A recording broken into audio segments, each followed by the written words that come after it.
নতুন একটা ভিডিওতে সবাইকে স্বাগতম। আমরা আজকে আবার চলে এসেছি রান্না। এখানে দেখতে পাচ্ছেন ওলকপি আর নতুন আলু নিয়েছি।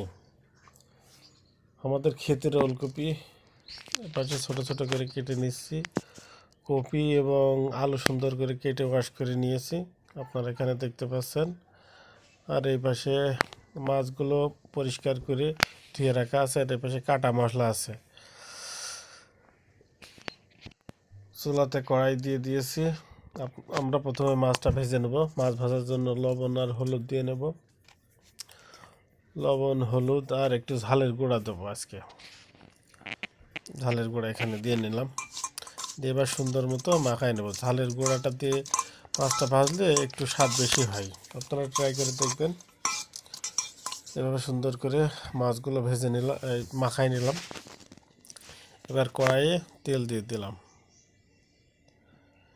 মাছ ভাজার জন্য কড়াইতে তেল দিয়ে গরম করে নিচ্ছি।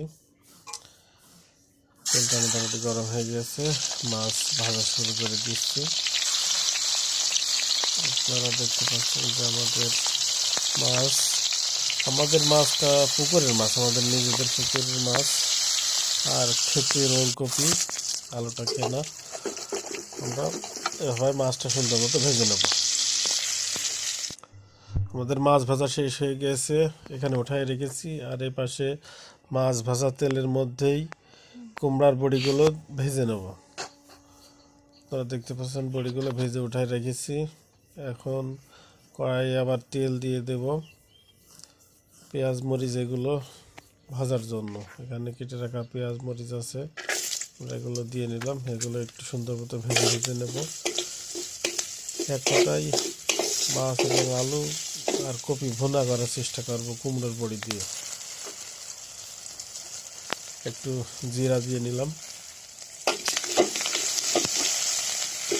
এগুলো বেশ সময় ধরে একটু জাল দিয়ে ভাজা ভাজা মতো করে নেব। প্রয়োজন মতো লবণ, হলুদ, শুকনো মরিচের গুঁড়া, ওদের মশলা যেগুলো দরকার সেগুলো সম্পূর্ণ দেওয়া হয়ে যায়। এখন এগুলো একটু ভাজা ভাজা মতো করে নেব। আমাদের মশলাটা ভাজা চলছে। এবার মশলাটা আর একটু ভালো করে সিদ্ধ করার জন্য আমরা পানি দিয়ে নিলাম। পানি দিয়ে একটু নাড়াচাড়া করে দিয়ে বেশ সময় চুলার উপরে রেখে দেব। আপনারা দেখতে পাচ্ছেন আমাদের মশলাটা ফুটে গিয়েছে। এখন আমাদের কেটে রাখা আলু এবং ওলকপি যেটা আছে সেটা দিয়ে নেব। দিয়ে এটা সুন্দর মতো কষানোটা যত ভালো হবে আমাদের তরকারির স্বাদটাও তত ভালো হবে। আপনারা দেখতে পাচ্ছেন যে আমরা ভালো করে কষানোর জন্য ঢেকে দিলাম, ঢাকনা উঠালাম প্রথম। দেখেন আপনারা আমাদের টকবক করে ফুটছে তরকারিটা।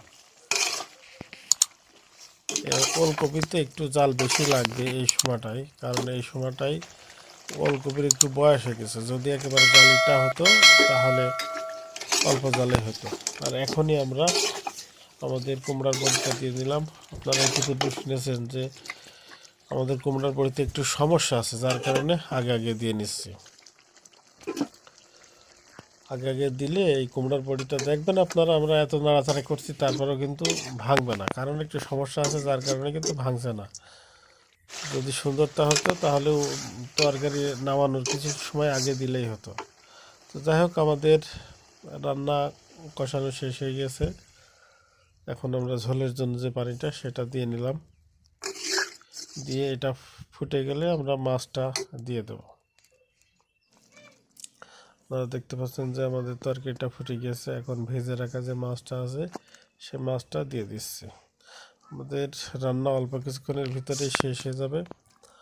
যদি আমাদের এই রান্না ভালো লাগে তাহলে অবশ্যই আমাদের লাইক করবেন, কমেন্ট করবেন, শেয়ার করবেন।